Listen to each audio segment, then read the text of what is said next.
নামাজকে সাথে রাখতে হবে। কেন? কোরআন আল কারীমের মধ্যে রব্বুল আলামিন এই নামাজের কথা অন্তত 182 বার বলেছেন।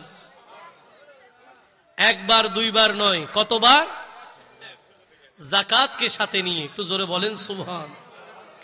রব্বুল আলামিন নামাজের ব্যাপারে ইরশাদ করেছেন, বিসমিল্লাহির রহমানির রহিম, ইন্নাস সালাতা তানহা আনিল ফাহশাই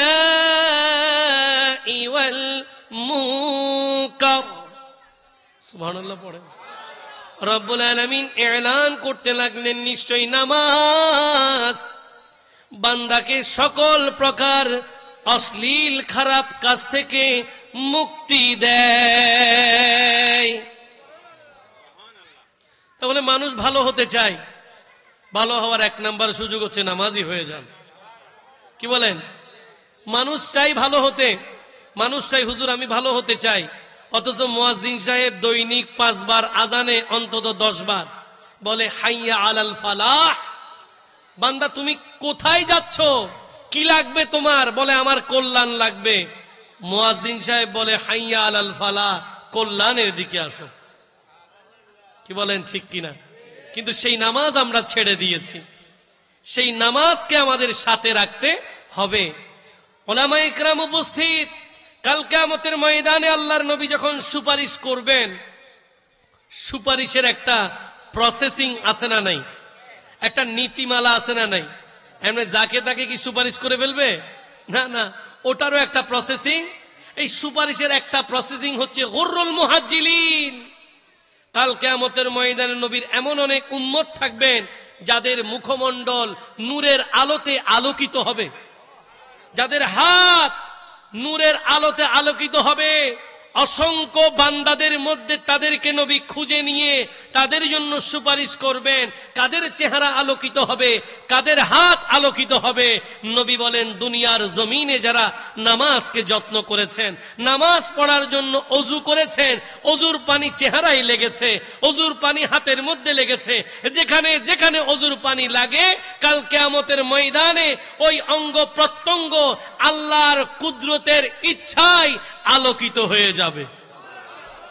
আর নবী সেই আলোকিত চেহারাগুলো দেখে দেখে তাদের জন্য সুপারিশ করবে, যদি নামাজটা সাথে রাখেন। এবার আসেন, শুধুমাত্র কি আপনি নামাজি হলে হবে না আশেপাশে একটু খেয়াল রাখতে? মনে করেন একজন বড় নামাজি কিন্তু মা বাবার সাথে সম্পর্ক নাই। কি বড় নামাজি, হাজি গাজী আল্লামা আলহাজ যাবতীয় গুণাবলী যার কাছে আছে, কিন্তু মায়ের সাথে সম্পর্ক, বাবার সাথে সম্পর্ক, এমন নামাজির আল্লাহর দরকার নাই। আপনি বলবেন হুজুর আপনি বাড়িয়ে বলছেন। না না, আমি বলছি না, আমার নবী বলছেন। ক্বালা রাসূলুল্লাহ সাল্লাল্লাহু আলাইহি ওয়াসাল্লাম, রিদার রাব্বি ফি রিদাল ওয়ালিদ ওয়া সাখাতুর রাব্বি ফি সাখাতিল ওয়ালিদ। সেই সন্তান যার প্রতি তার মা বাবা সন্তুষ্ট, তার প্রতি আল্লাহও সন্তুষ্ট। আর যার প্রতি তার মা বাবা অসন্তুষ্ট, হাজার নামাজ থাকলেও আল্লাহ নবী বলেন সেই সন্তানের প্রতি অসন্তুষ্ট। তাহলে আপনি আর এত নামাজ দিয়ে কি করলেন? আল্লামা দিয়ে কি হবে? মাওলানা সাহেব মায়ের সাথে সম্পর্ক নাই, এই মাওলানা এমনিতে মাওলানা, আল্লাহর দরবারে যে মকবুল হয় ওই মাওলানা নয়। কষ্ট হয়? এরকম আছে না নাই? এই ধরনের ঘটনা আছে না নাই? অনেকে মাকে মন্দ কথা বলে, অনেকে বাবাকে গালিগালাজ করে, অথচ রব্বুল আলামিন কোরআন আল কারীমের মধ্যে আয়াতই নাজিল করলেন, ওয়ালা তাকুল লাহুমা উফ, তোমরা তোমাদের মা বাবার কথাই উফ শব্দ বলো না। কি বলো না? এখন কি উফ না মারে বইনরে সহ এক লগে হন না ভাই? হস্টনি হনো এটা সিটিং এ মানুষ নাই পারলাম আছে তো কেন ইধারা কোনো গুসইনি হনো প্রথমে এখানে নোয়াখালীর মসজিদে চকবাজারের কিছু বাইক কল আছে ইতার লেখার নাচ করে দিদি ওনরা সিটাঙ্গি কিনো ফজুম গুছানো সিটাঙ্গে না তো বড় সুন্দর আসলে ফজুম তো কিন্তু আগে আইন হঠাৎ কি এই জাতীয় ঘটনা আছে না নাই? আছে। মাকে গালি দেয়, বাবাকে গালি দেয়। আমাদের বদনসিব, আমরা প্রিন্টিং প্রেসের মাধ্যমে, পেপার পত্রিকার মাধ্যমে, অনলাইন অফলাইন টিভি চ্যানেলের মাধ্যমে আমরা এমন অনেক ঘটনা দেখেছি যেখানে ছেলে মায়ের গায়ে হাত তুলেছে, যেখানে ছেলে বাবার গায়ে হাত তুলেছে।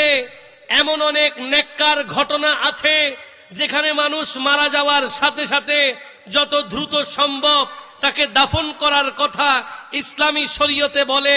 ওই জায়গায় ভাই বোন সম্পদের দ্বন্দ্বের কারণে 48 ঘন্টা বাবার লাশ ঘরের বাইরে রেখে দিয়েছে। আছে না নাই? আল্লাহ পাক এই জাতীয় কুলাঙ্গার সন্তান থেকে আমাদেরকে হেফাজত করুক। সবাই বলি আমরা সেরকম সন্তান হতে চাই। আল্লাহ আমাদের সন্তানও যেন সেরকম না হয়, ঠিক কিনা? এরকম হলে তো সন্তান না হওয়াই ভালো, কি বলেন ঠিক কিনা? এমন অনেক ঘটনা আছে না যেই সন্তান নিজের মাকে হত্যা করে, বাবাকে হত্যা করে, আছে না নাই? কিছুদিন আগে চট্টগ্রামে এরকম ঘটনা ঘটছে না? প্রিয় ভাইয়েরা আমার, মনে কষ্ট নিচ্ছেন? সময় কি বেশি হয়ে গেছে? মাহফিল চলবে না, শেষ করব। আল্লাহর আউলিয়া ইকরামের জিন্দেগি যদি আপনি সামনে রাখেন, কেন রাখবেন? কারণ আমরা জানি আল্লাহর আউলিয়া ইকরামরা ওলি হয় ভিলায়াতের মাধ্যমে। আর ভিলায়াত কি? আল ভিলায়াতু জিল্লুন নবুওয়া, নবুয়তের ছায়া হচ্ছে, নবুয়তের প্রতিচ্ছবি হচ্ছে আল্লাহর ওলিদের ভিলায়াত। এই আল্লাহর ওলিদের ভিলায়াতের জিন্দেগি যদি আপনি সামনে রাখেন, এদের জীবনে শুধু নামাজ পাবেন তা কিন্তু নয়। এদের জীবনে শুধু হজ, রোজা, যাকাত, সত্য কথা বলা আছে তা কিন্তু নয়। এরা মা বাবার শ্রেষ্ঠ সন্তান আছে বলেই এরা আল্লাহর ওলি। যেমন হুজুর গৌসে পাক আব্দুল কাদের জিলানী। আমি জানি না আপনারা কে কিভাবে বড় পীরকে ব্যাখ্যা করেন, তবে আমি বড় পীরের ছোট্টবেলার সেই সত্য ঘটনা নিয়ে আমি মাঝে মাঝে আশ্চর্য হই। ছোট্ট ছিলেন বড় পীর আব্দুল কাদের জিলানী। মা বলেছেন সত্য বলার জন্য কিছু আশরাফি মুদ্রা দিয়ে কলারের এই ভিতরের জায়গাটা সেলাই করে দিয়েছেন, না বললে কেউ জানতে পারবে না। ডাকাত দল মাঝপথে ধরেছে, নিচ থেকেই গৌসে পাক বলেছেন আমাকে চেক করছেন না কেন? আপনাদের চেক ঠিক হচ্ছে না, রিচেক করেন। আমার এই গলার মধ্যে আশরাফি আছে। ডাকাত সর্দার অবাক হয়ে যায়, কারণ কি? কারণ কি? কেন বলেছেন? না বললে তো পারতেন। বলে না না, আমার মা বলেছেন কখনো মিথ্যা বলা যাবে না, সদা সত্য বলতে হবে। একজন সন্তান মায়ের প্রতি কি পরিমাণ আনুগত্যশীল হলে সর্বোচ্চ বিপদের মধ্যে জীবন বিপন্ন হয়ে যায়, সে জায়গায় পর্যন্ত মায়ের কথাই সত্য বলে। তারপরেই তো বড় পীর হয়, কি বলেন ঠিক কিনা? এরপরে আমরা ডাক দিলে শুনে, এরপরেই আমরা ডাক দিলে শুনে। সহিহ বুখারী শরীফ আমার সামনে, কিতাবুর রিকাক বাবুত তাওয়াদু, হাদিসে কুদসি, লম্বা একটা হাদিসে রব্বুল আলামিনের কথা, নবীর জবান। আল্লাহর নবীকে আল্লাহ বলছেন, হাবিব বলে দেন ওলি কারা? ওলি এমন একটা জাত, একটা সময় এদের চোখ আর এদের থাকে না, এটা আল্লাহর কুদরতি চোখ হয়ে যায়। এদের হাত এদের থাকে না, এটা আল্লাহর কুদরতি হাত হয়ে যায়। এদের কান এদের থাকে না, এটা আল্লাহর কুদরতি কান হয়ে যায়। এটা ওদের কদম ওদের থাকে না, এটা আল্লাহর কুদরতি কদম হয়ে যায়। প্রিয় ভাইয়েরা আমার, বুখারী শরীফের এই হাদিস যদি একটু গবেষণা করি, আপনারা আমাকে একটু সহযোগিতা করবেন। বান্দার কান যদি আল্লাহর হয়ে যায়, সেই বান্দা কি সর্বোচ্চ দূরের থেকে ডাক দিলেও শুনবে না? কি বলেন, শুনবে কিনা? যত দূরে থাকেন শুনবে কিনা? শুনবে। কারণ কান তো আর বান্দার না, কান কার? এই জন্য আল্লাহর বন্ধুদেরকে অনেক দূরের থেকে ডাকলেও শুনে। কেন? কারণ এরা আল্লাহর বন্ধু। এই জন্য শায়েররা লিখলেন, ভক্তের বিপদে হলে পূর্ব পারে তুমি যদি থাকো পশ্চিম পারে। ভক্তের বিপদে হলে পূর্ব পারে তুমি যদি থাকো পশ্চিম পারে। আরে ডাকার মতো যদি ডাকেতে জানে, ডাকার মতো যদি ডাকেতে জানে, দূর কর ভক্তের পেরেশানি।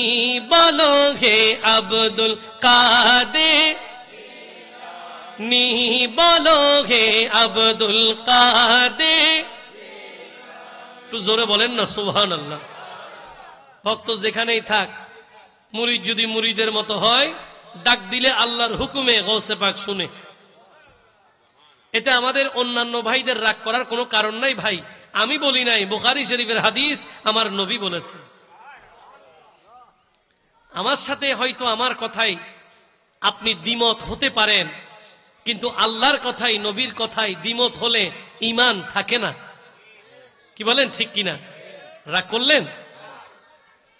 আল্লাহর ওলিদের জীবনীতে যদি আপনি দেখেন, এরা শুধুমাত্র সত্য বলেছেন তা কিন্তু নয়, এরা মা বাবার শ্রেষ্ঠ সন্তান ছিলেন।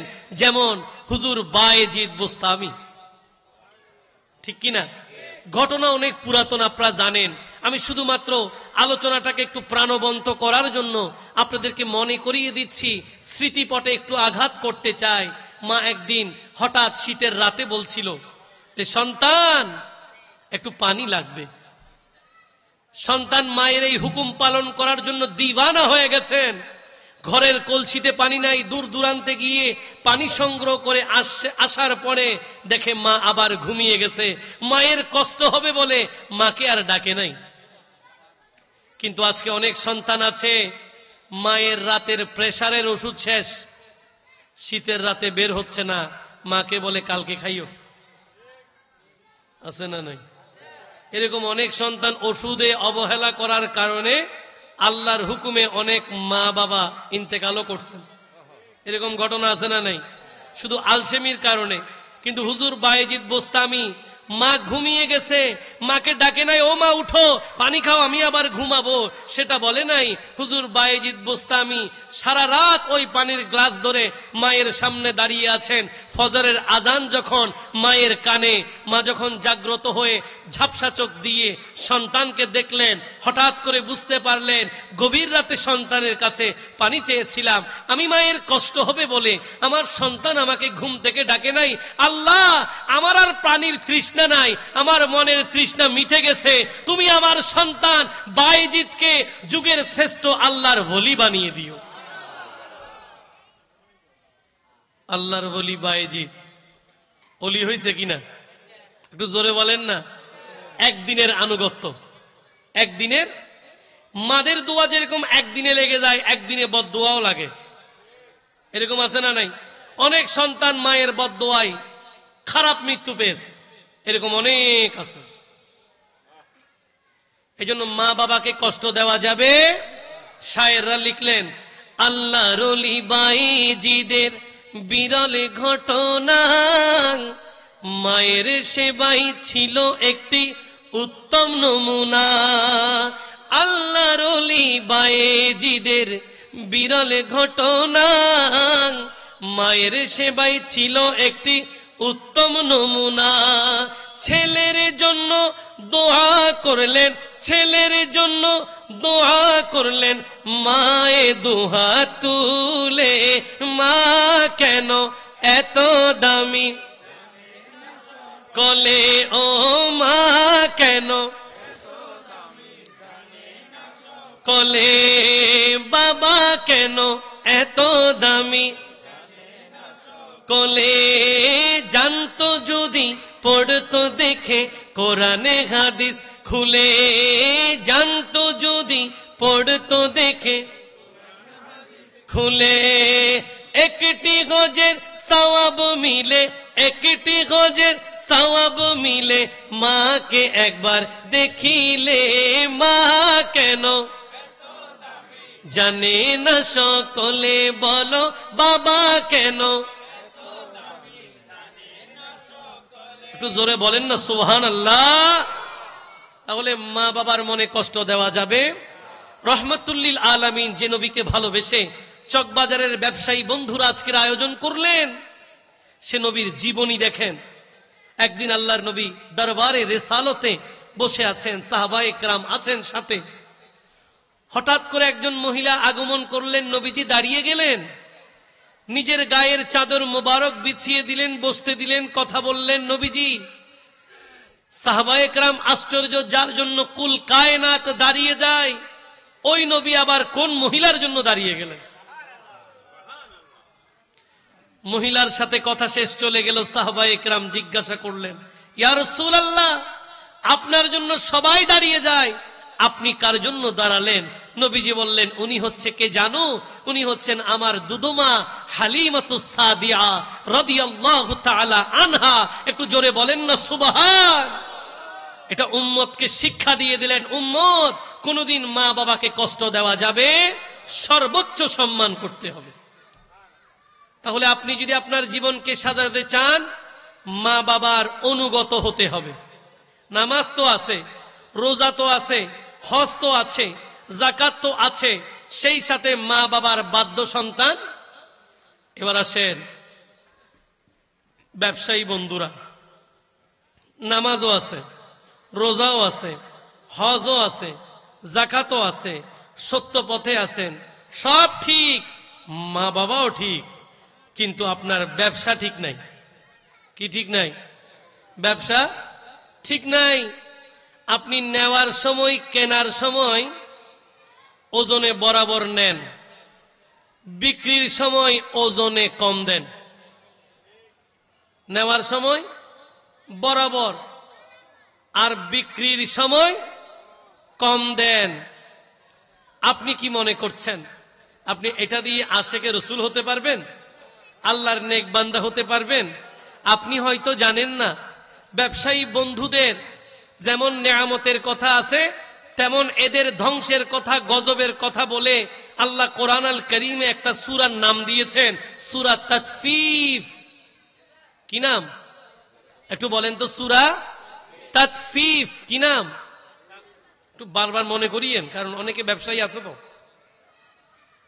পবিত্র কোরআন আল কারীমের মধ্যে এই সূরা তাতফিফ, যেটাকে সূরা মুতাফফিফিন বলে, এই সূরাটা নাজিল হওয়ার পেছনের প্রেক্ষাপট হচ্ছে, একদিন যখন নবীজি মক্কা থেকে হিজরত করে মদিনায় আসলেন, নবীজি দেখলেন মদিনার মানুষরা ওজনের মধ্যে অধিক পরিমাণে খেয়ানত করে, বেশি বেশি ওজনে কম দেয়।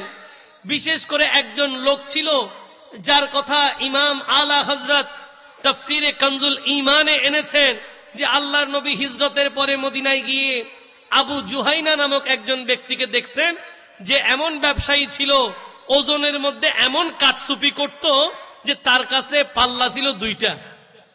কয়টা? দুইটা পাল্লা।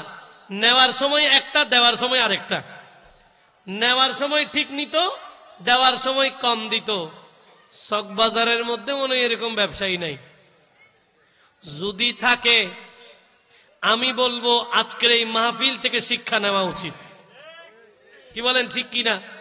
আপনারা তো নবীর প্রেমিক, আপনারা কেমন ওজনে কম দিবেন? কি বলেন, ঠিক কিনা? আচ্ছা, নবীর প্রেমিক কোন যুবক কি 31st নাইটের দিন ব্যান্ড শোর আয়োজন করতে পারবে? সুযোগ আছে? নাচানাচি করার, গান বাজনা করার কোন সুযোগ আছে?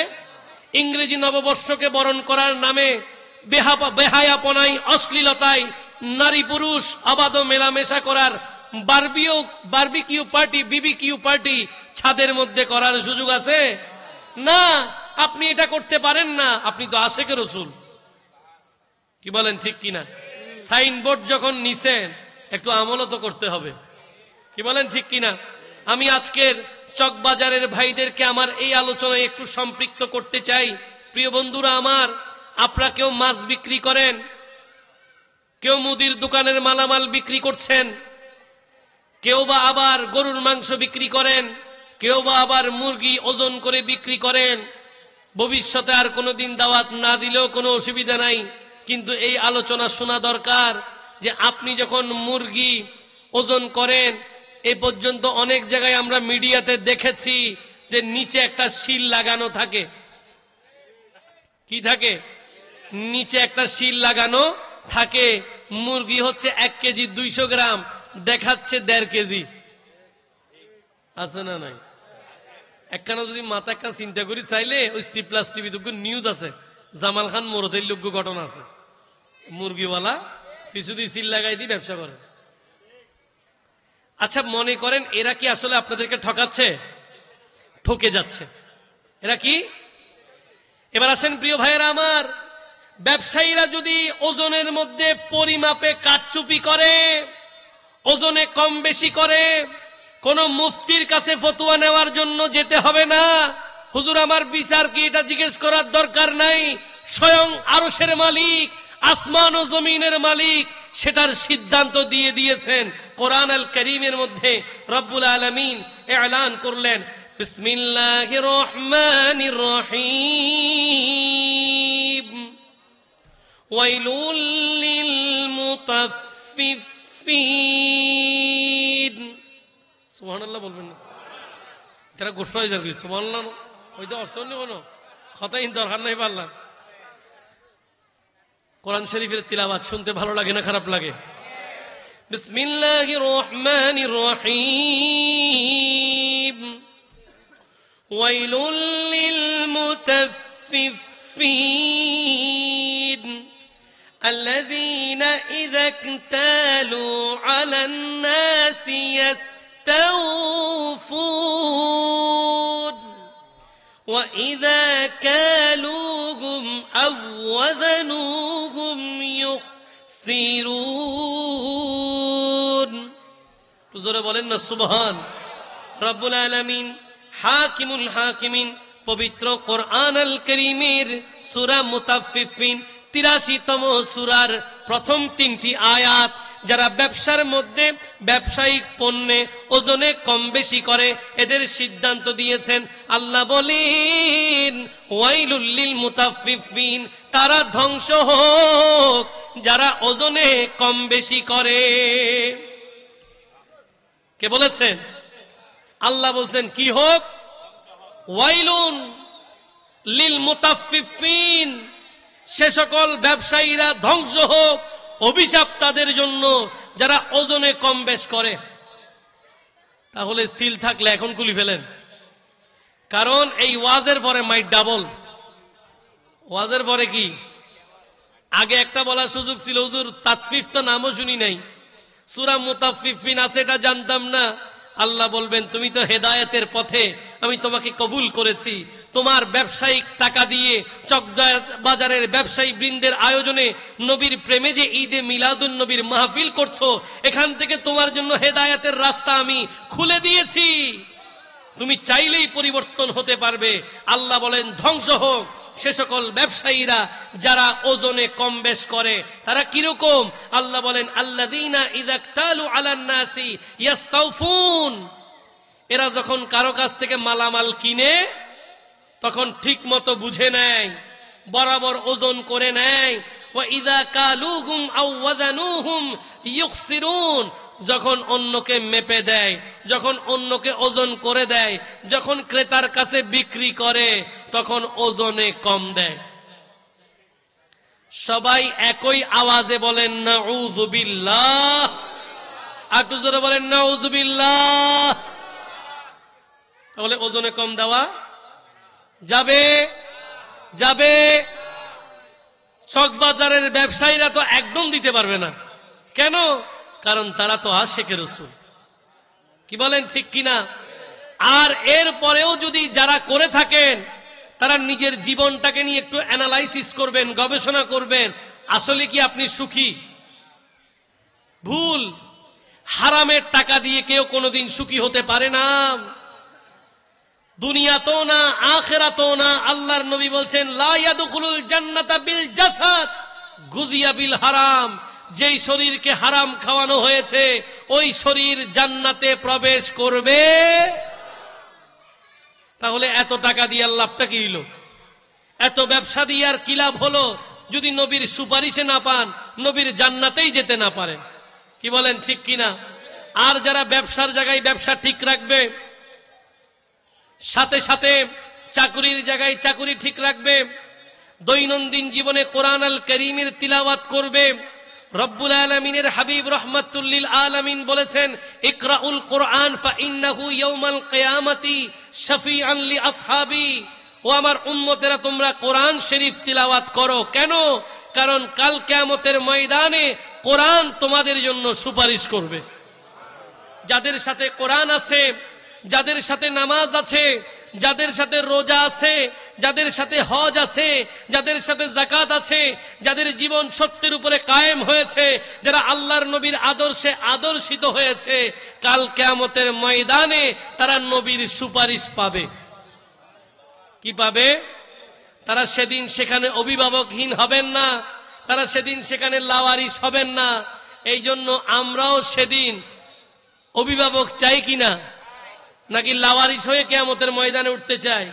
এই জন্য আমাদের চট্টগ্রামের শিল্পী নূর সাজ্জাদ লিখেছেন, লাওয়ারিস ন গুনাহগারল হাসরুর মাডত, রহমতর সাদর যখন মুস্তফার আতত, রহমতর সাদর যখন ততে, লাওয়ারিস ন গুনাহগারল হাসরুর মাডত, রহমতর সাদরে যখন মুস্তফার আততে, হডে যাইব উম্মতে ওয়ালা উম্মত ফেলাই, হডে যাইব উম্মতে ওয়ালা ফেলাই, হইল জাগানো মদিনা রাখি আই তো সাই, হইল জাগানো মদিনা রাখি আই তো সাই, মদিনা ওয়ালার দেশত আশেকে যখন, বলো মদিনা ওয়ালার দেশত আশেকে যখন যাই, হইল জাগানো মদিনা তো সাই, হইল জাগানো মদিনা। মায়া বেগিন ঢালি দিয়ে বানায় আল্লাহ, এদিন মায়া আর নবীরে লাগে ইতাল্লাই, এদিন মায়া আর নবীরে লাগে ইতাল্লাই, চোখ লাগিব আহমদ সাইবার মতো সাইবাল্লাই, চোখ লাগিব আহমদ সাইবার লাই, হইল জাগানো মদিনা আই তো সাই, হইল জাগানো মদিনা আই তো সাই, মদিনা ওয়ালার দেশত আশেকে যখন যাই, মদিনা ওয়ালার দেশত যাই, হইল জাগানো মদিনা তো সাই, হইল জাগানো মদিনা রাখি আইস তো সাই। সবাই বলি মারহাবা। আমরা মদিনায় গেলে আমাদের কলিজাটাও নবীর প্রেমে বিলীন করতে চাই। কেন? কারণ আমরা নবীকে ভালোবাসি। কাল কিয়ামতের ময়দানে সেই নবীর সুপারিশ চাই কিনা? যদি চাই, যেই আলোচনাগুলো এতক্ষণ পর্যন্ত করলাম, এগুলো নিজের জীবনে বাস্তবায়ন করতে হবে। তবেই আপনি একজন আশিকে রসুল হিসেবে আপনার জীবনে আপনি সফল। তা না হলে আপনি আশিকে রসুল বেনামাজি, কোনো লাভ নাই। আশিকে রসুল রোজা রাখেন না, কোনো লাভ নাই। আশিকে রসুল রোজার দিনে লাল পর্দা দিয়ে মুসলমানের ছেলেরা বেরোজাদারদের খাবারের ব্যবস্থা করে দেয়, কোনো লাভ? মুসলমানের ছেলে আশিকে রসুল ব্যবসায়ী ওজনে কম দেয়, কোনো লাভ? মুসলমান কোনো লাভ? রব্বুল আলামিন প্রিয় নবীজির আদর্শে আদর্শিত হয়ে বাকিটা জীবন আমাদেরকে কাটানোর তৌফিক দান করুক। সবাই বলি, আর একটু আওয়াজে বলি। আগামী দিন নতুন কোনো জায়গায় নতুন কোনো বিষয় নিয়ে আবারও দেখা হবে সেই প্রত্যাশায়। ভালো থাকুন, সুস্থ থাকুন। ওয়া আখির দাওয়ানা আনিল হামদুলিল্লাহি রাব্বিল আলামিন। ওয়াসসালামু আলাইকুম ওয়া রাহমাতুল্লাহি ওয়া বারাকাতুহু।